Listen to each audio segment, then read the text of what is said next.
Bam! Alright, so we've joined a new game jam. Me and spookymicmellow have been working on a game titled Swing Your Sword. The theme is power. It's for the Gamedev.js jam.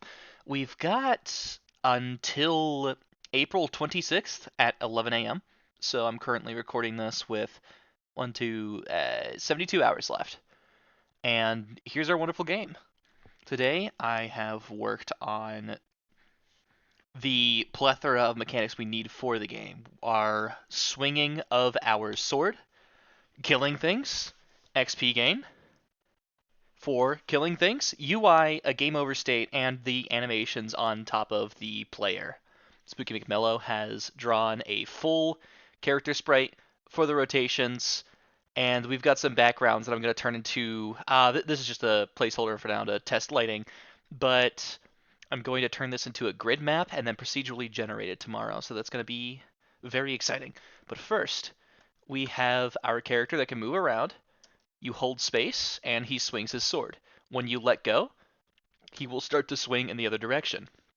When you chop different enemies, projectiles, whatever they may be, they'll spurt out some particle effects. They'll take some damage on their world UI, and you have a time limit to kill as many things as possible, get as much experience as possible before the end. Get a high score.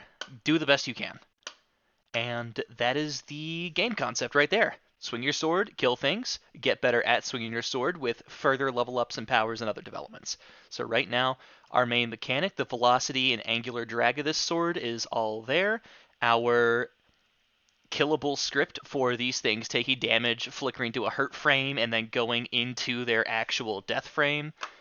Our animations for him pointing in the 8 different directions based on his sword, a distance away from him. And I've also gotten the sword damage to scale with the velocity of the sword.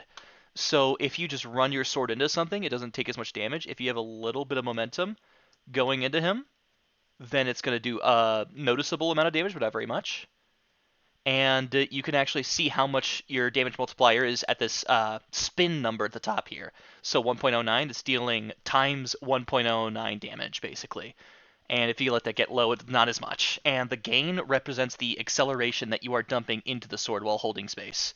So, pretty responsive UI, pretty good lerping on all of our UI bars. I love lerping. It's such an easy effect to do, and it makes everything look a lot nicer. A little squash and stretch for our resident grass buddies, and a timer that'll count down until the end of the game. So, get as much experience as you can. You also get experience for just swinging your sword, but you'll also get additional experience for every time you land a kill. And we're going to put some more obstacles in the way for the sword to make it trickier. You can't just hold it down. You can maneuver around obstacles, swing it left or right, so forth. But the last thing I want to showcase is that the game is very much ready to launch into the next phase of giving stats and power-ups and other things to make this more interesting. So if we go into here, we go into our game manager, and let me extend the time limit to 200 seconds so I have time to show all this. Hit play, and we'll go into our sword statistics and our player statistics. So, if I go into the sword and sword script, right now it's affected by weight and drag and how fast you gain acceleration and how fast you lose acceleration, which is nigh almost instantly right now. So let's say one of the things you get when you level up, or some item that you pick up, is going to be that you don't lose your acceleration that fast. I just got to tweak this number, and that'll accelerate all the way up to 5, and when I let go, it's going to take some time to get back, which also means that swinging the other direction will be a lot faster. We could change the acceleration gain significantly, so there's not as much buildup to get to where you want. You instantly start accelerating as much as you can to dump into your velocity as much as you can. And then we could change the maximum acceleration that we can give into this, which will in turn allow us to overcome more drag and resistance and spin even more. That's a 2 times damage multiplier. And you could see that chunks out of his 3 health about 2/3 of it perfectly. And we can mess with the top speed. Right now, it is set to it's about at 200 right now for a 2 times damage multiplier. If we went to a top speed of 200, it actually changes the maximum length based on that. So the bar actually reaches all the way a little bit off screen, just for extra dramatic effect, I suppose. And if I wanted to squish down the top speed, it could be something as pathetic as a 10. And it fills up instantly, and it does not. Uh, I don't think that's as reflected because there's something I haven't figured out about torque. It's like, even if I look at the rigid body here, and I can see its velocity, angular velocity. Where is that? Over here. And it caps at 10 like it's supposed to, but it keeps going at a decent speed, and I think that's because the acceleration itself is what's making it move. Because as soon as the acceleration goes down, the number actually starts to change. And it's not adding in the code, I don't think, but well.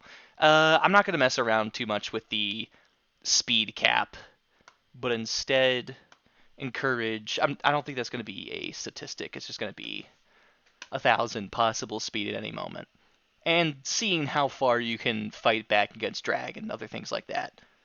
So with that in mind, we could let's see with 100 max acceleration.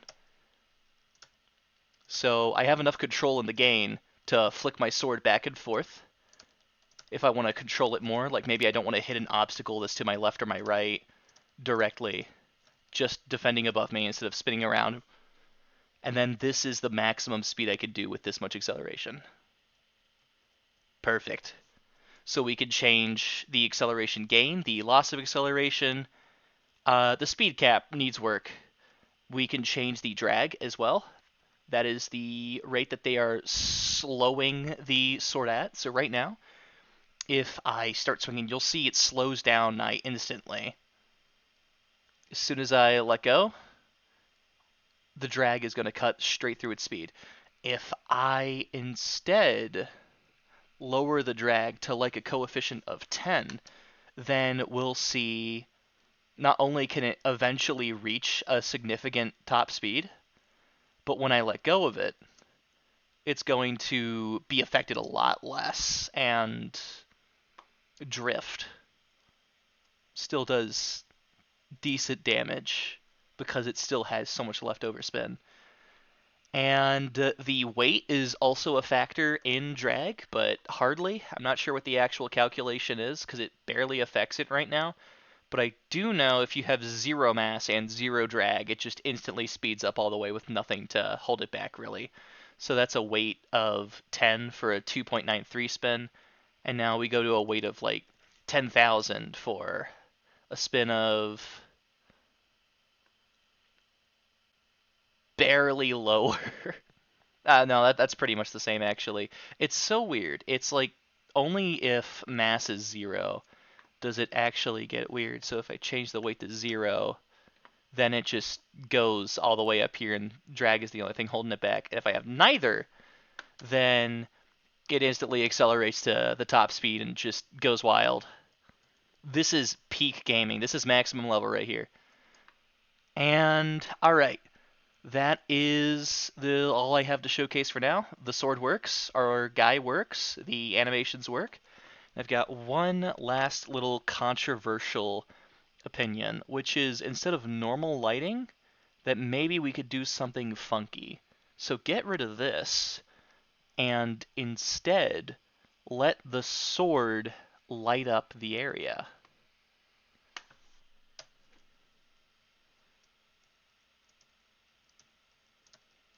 Could be a bit disorienting if he's spinning this fast, but if he's spinning less fast, we get that drag coefficient back to where it was.